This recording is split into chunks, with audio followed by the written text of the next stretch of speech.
Good afternoon, everybody, and welcome to a CIEEM webinar on an update on the Registered Practices Scheme. This webinar will be presented by Max Wade and Sally Haynes. And before I pass over to them, I would just like to mention that we will be doing a Q&A session at the end of the webinar. However, please do send in your questions throughout. The way to do this is by clicking on the Q&A icon, which should be at the top of your screen, and then entering your question and pressing send. Okay, without further ado, I will now hand over to Max Wade. Thank you, Max. Thank you, Christy, and welcome. The aims of the webinar are to summarise progress to date, provide an update on CIEEM's work, and encourage ideas on how to promote this important CIEEM initiative. So the scheme is now in its sort of 9-month, well into our first year. Was launched to members in February 2019, went live on the 1st of June. It was very much designed with a range of benefits in mind to suit businesses of different sizes.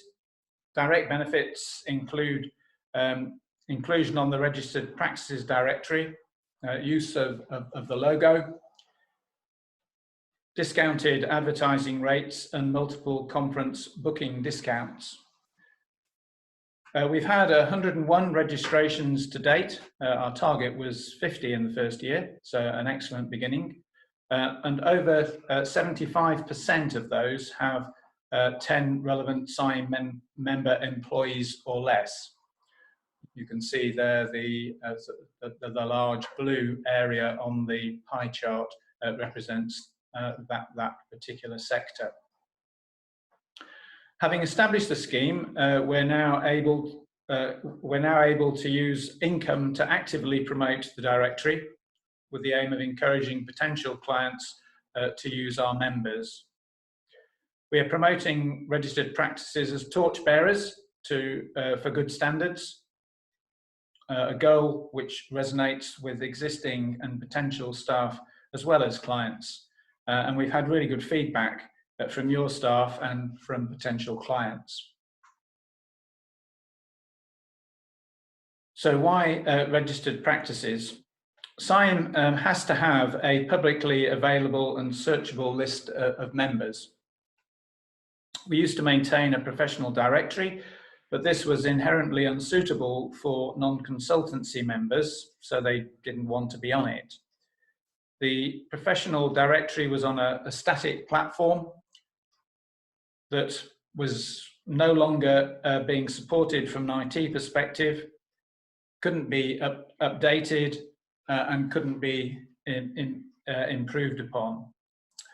Another issue was that some practices would only have one of their ecology team as a CIEEM member, who could then be on the directory, even as an enhanced listing. Clients using such a practice thought their work was being done by a CIEEM member, but on finding that the majority of staff were not CIEEM members, felt misled and hence complaints. We now have a straightforward and searchable directory. But part of the solution was registered practices. We want to recognise those practices that do things well and look after their staff, and we want to promote them to potential clients.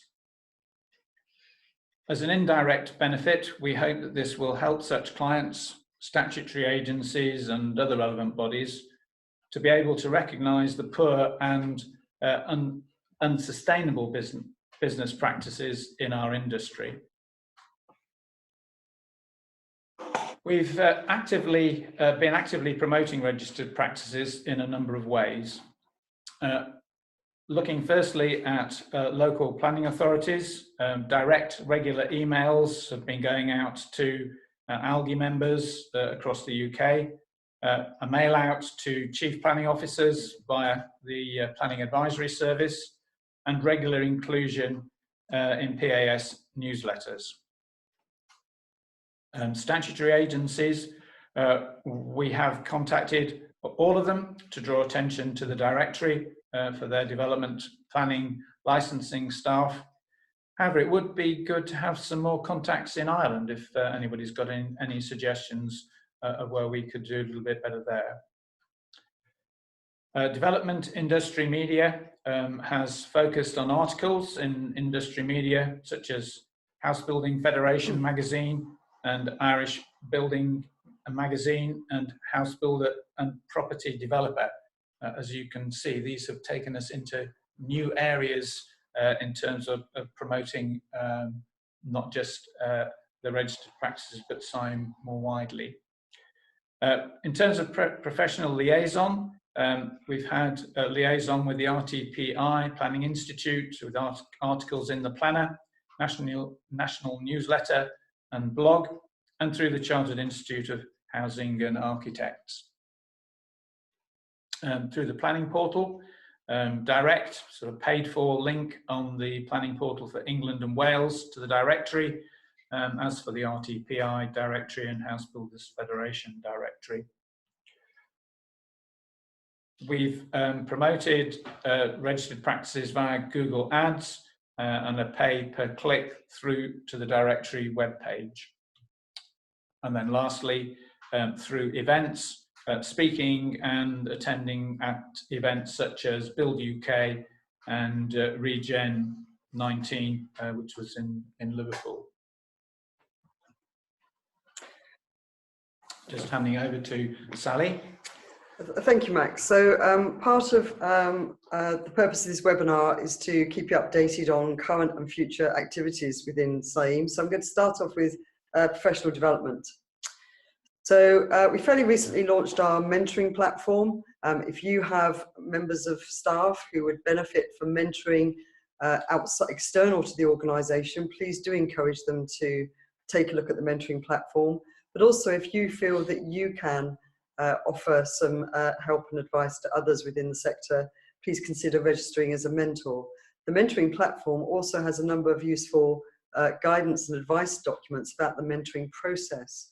So if you offer mentoring internally within your organisation but would like to access some more advice and guidance on how to do it effectively, it's still well worth taking a look at that platform. We've been reviewing our professional development training programme and we're looking towards trying to achieve greater consistency and accessibility of the training programme. So in the past we were quite reactive with our training. Potential trainers would approach us and we would, with a proposal, and we would decide whether to include it in the programme. What we're now trying to do is identify the training that our members need and our training that our members want, to commission those training courses so they can be delivered consistently across the UK and Ireland where relevant, and then to offer that training across all regions and countries rather than just where a trainer happens to be based. So we're hoping moving forwards that we'll be able to offer a much more consistent training programme for everyone.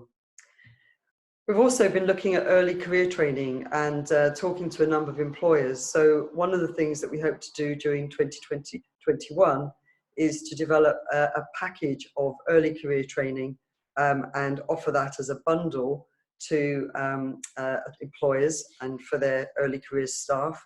That will include a small number of mandatory training courses and then a selection from the rest of the CIEEM training programme, but with a discounted rate for that bundle.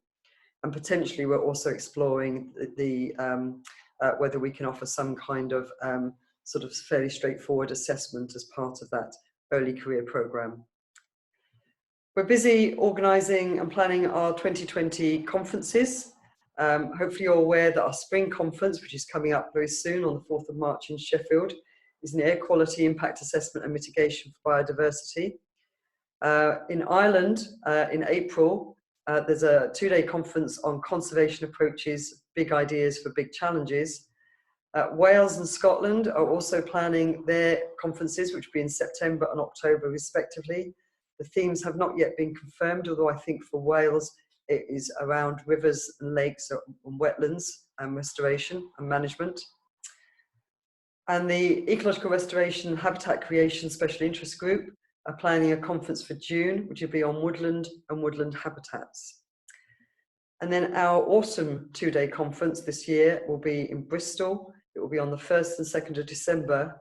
And the theme will be around change and time to change. It will look at how we're changing as a profession, how we need to change the way we approach our work in relation to a changing climate and a biodiversity crisis, changing policy and legislation, and changing tools and technology.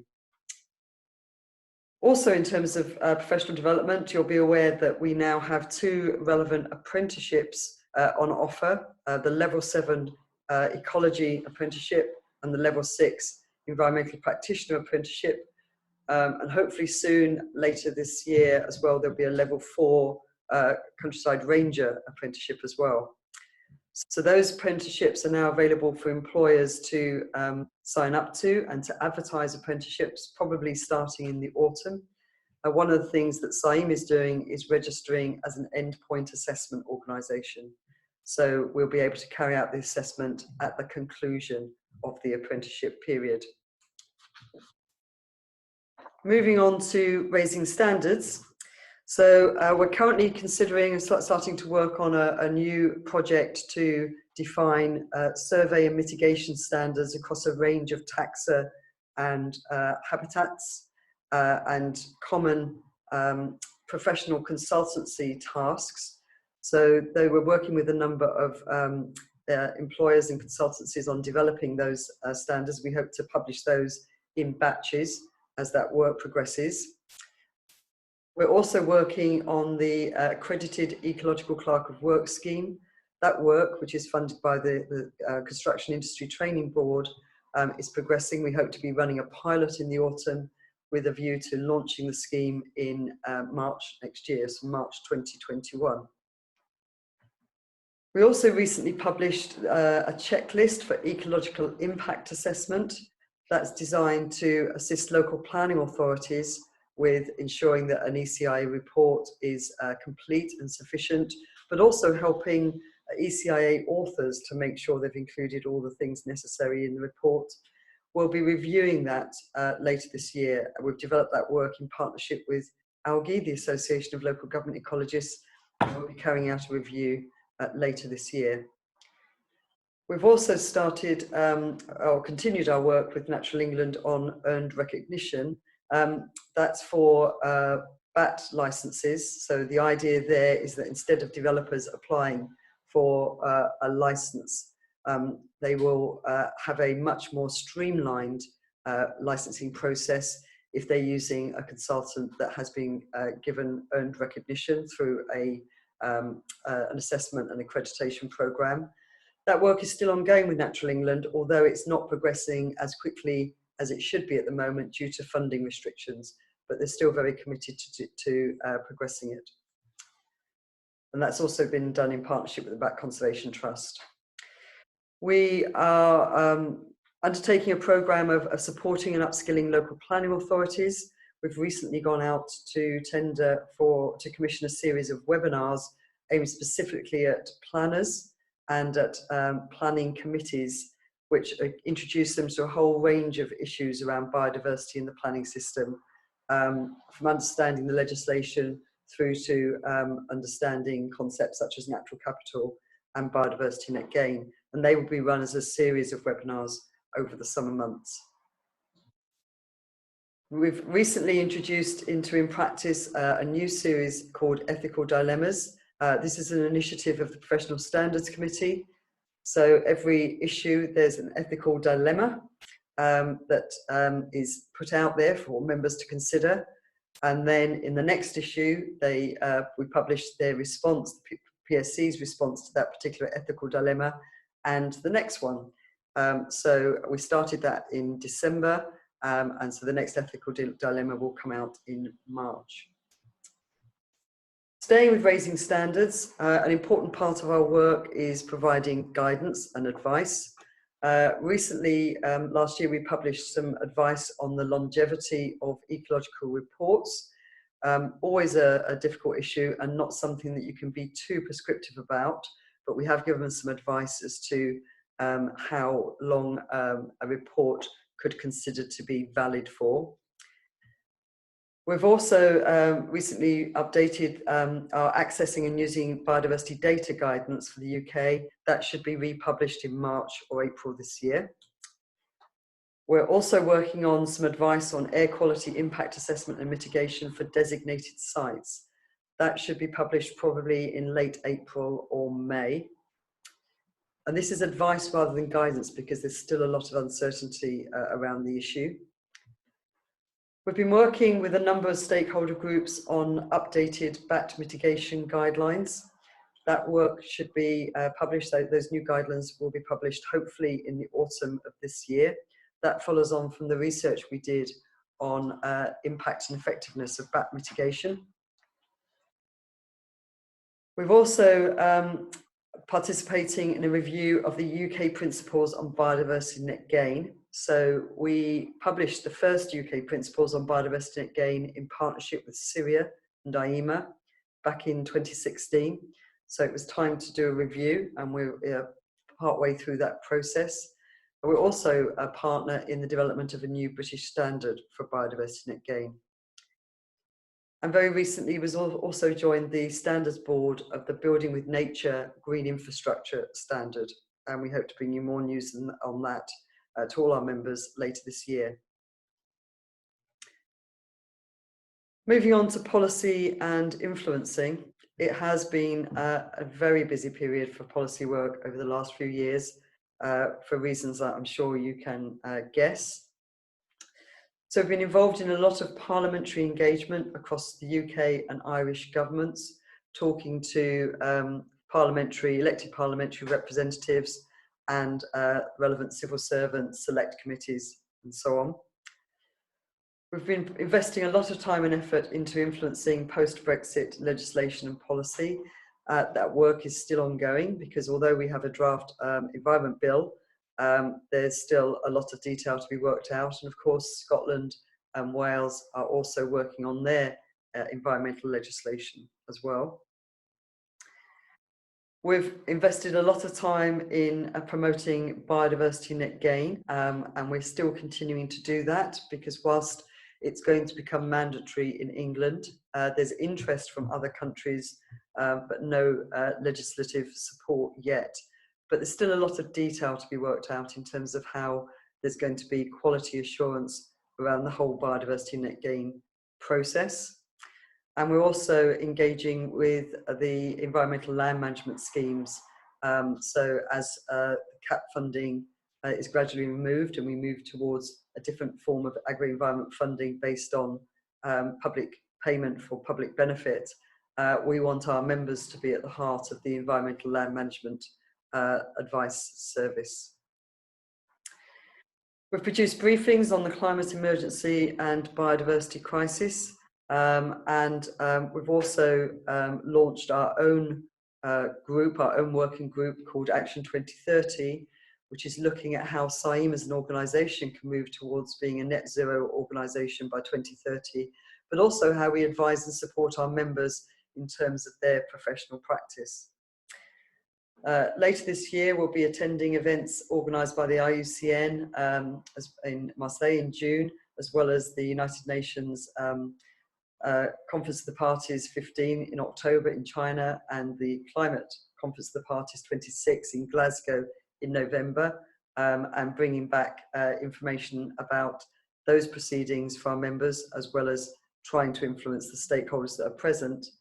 And as part of that work, we're hoping to organise early in 2021 a major UK biodiversity summit, which looks at how we take the new biodiversity targets that will come out of COP15, the 2030 biodiversity targets, how we put them into practice. What are we going to do in the UK differently that is going to enable us to achieve those targets, rather than, as with most other countries, yet again miss them.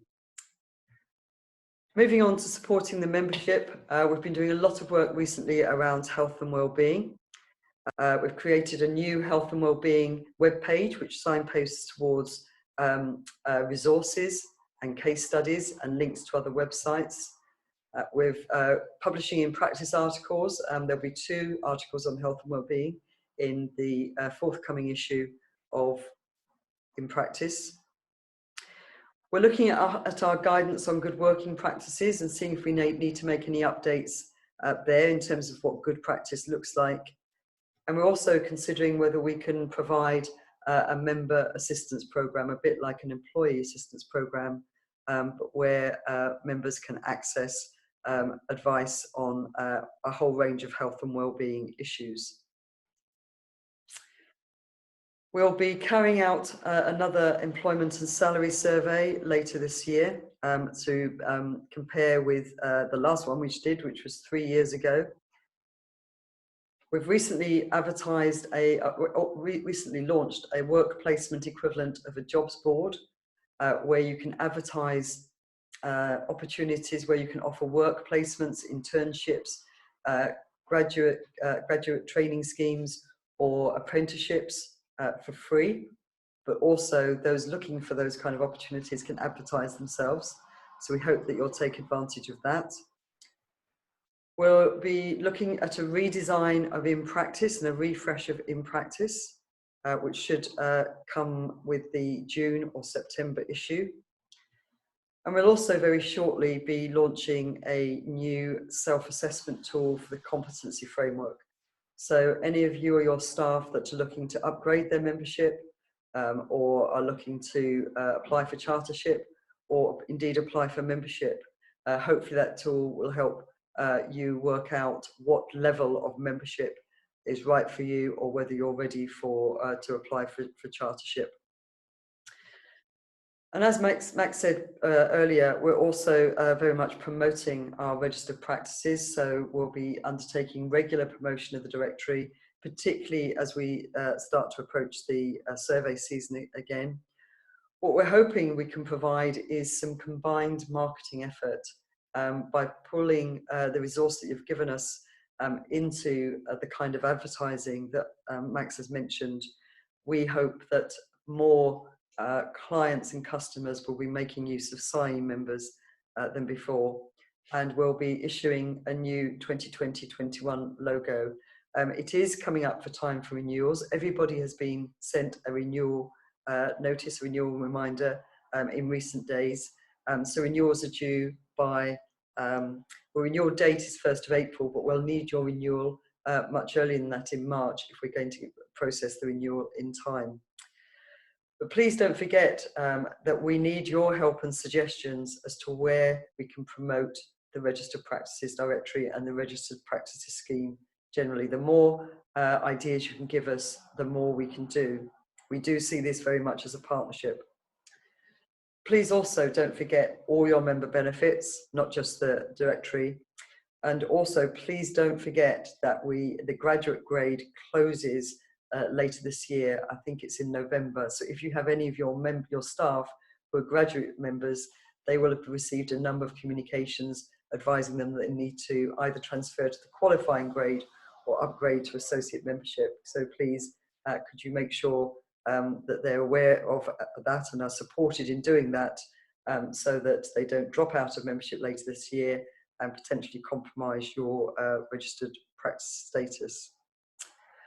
So that's a bit of an overview of where things are to date. We're very happy to take any questions or comments now, or if you think of something after the webinar is finished or have an idea of how we can do more marketing on your behalf, please drop us an email to registeredpractices@cieem.net. Thank you. I'm going to hand back to Christine. Thank you, Sally. Yes, as Sally said, please do send in your questions now. We'll just give you a few minutes before we close the webinar to see if you have any questions for us.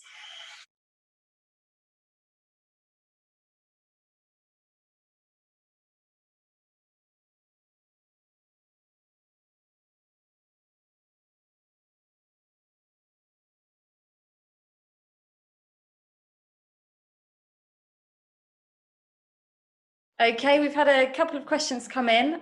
So Pat asks, how are you currently promoting registered practices?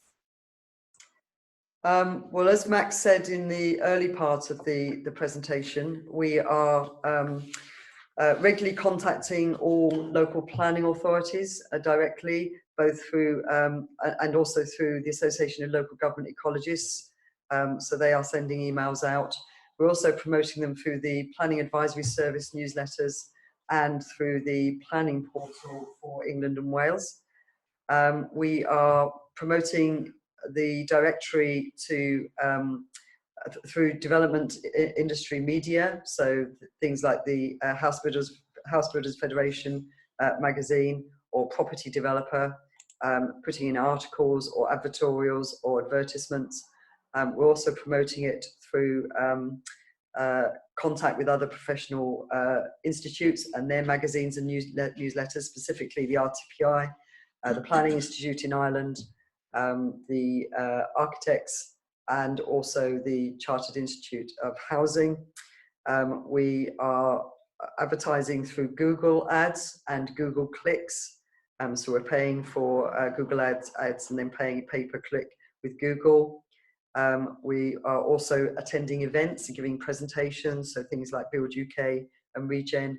And we're also regularly contacting all the licensing and development teams in the statutory nature conservation bodies to remind them about the directory. So we're doing that on a regular basis, but any further ideas or suggestions that you can give us would be really great, because the more we can get potential clients and customers using registered practices, the better. Perfect, thank you, Sally. So we have another question here from Richard. Will the speed and response rate for the directory be improved? It seems to take an age to use the directory and may deter clients from using the directory. Yes, it needs to be improved, and we do have the directory is linked to the customer relationship management system, and we've got our CRM providers looking at ways in which we can improve the speed, because we agree it's not as good as it could be. So we're on the case in terms of that one. Great, thank you, Sally. I believe that's everything for the Q&A. Oh, we've just had one more come in. Have you managed to encourage large ecology consultancies to register as registered practices? If I can answer that one, we've got 2 or 3 of the large consultancies, so 40 plus ecologists, environmental managers have registered as registered practices. There are 1 or 2 others that tell us they're in the process of doing it. I think the scheme primarily, if you like, commercially benefits smaller consultancies and sole traders. So most of the very large consultancies wouldn't be getting customers through CIEEM marketing effort and a registered practice directory. The larger consultancies would join for different reasons, in terms of their sort of professional standards and attractiveness to staff and potential staff. So I think it's where the different benefits come into play. So for example, getting a discount on multiple conferences bookings isn't of much interest if you're a sole trader or a very small consultancy, because you'd never make enough conference bookings to get the discount. But that is of interest to larger consultancies. So what we've tried to do is make sure we design the benefits so that there are different benefits are more attractive to different size organisations and consultancies. Thank you, Sally. Another question from Diana. Do you have anything in the pipeline to try and further encourage freelancers to join the scheme? Any additional benefits for sole traders in particular? Not specifically for sole traders or freelancers. I mean, we will always be looking at benefits that will benefit all the registered practices. Most of the benefit at the moment is aimed at freelancers. We're not freelancers, but are aimed at sole traders and smaller consultancies. I would argue that they potentially get more benefit than more direct benefit or more commercial benefit than the larger consultancies, for the reasons that I've just explained. And we've also created the subcontractors directory for those that are just looking to be subcontractors, so they're not looking to attract commercial clients, but they want to be subcontracted by other consultancies, which a number of freelancers have also taken advantage for. Thank you, Sally. Another question from Richard. Is there any appetite from CIEEM to promote or offer membership to potential or trainee ecologists that do not wish to enter university? Yeah. Sorry, yes, I can take that one. So yes, that's one of the reasons why we're very much engaged in with apprenticeships. So that will be a non-traditional, non-university route into the profession, and the qualifying membership grade is suitable for those coming in through that route. We've also just this morning actually been having a discussion about the new T-level offering from the Education Funding Skills Agency, which is aimed at 16, 17-year-olds, which is a 2-year apprenticeship, a 2-year traineeship that, and we've been discussing how we can support that, and both by making employers aware of it, but then how we provide a sort of membership journey for people coming in at that stage. So I think with the qualifying grade of membership is designed to pick up both graduates but also non-graduates coming in through other routes. So hopefully that will be appropriate. Thank you very much, Sally. So it looks like that's all of the questions that have come in today. But if you do have any further questions, please do contact registeredpractices@ciem.net. And thank you all for joining us.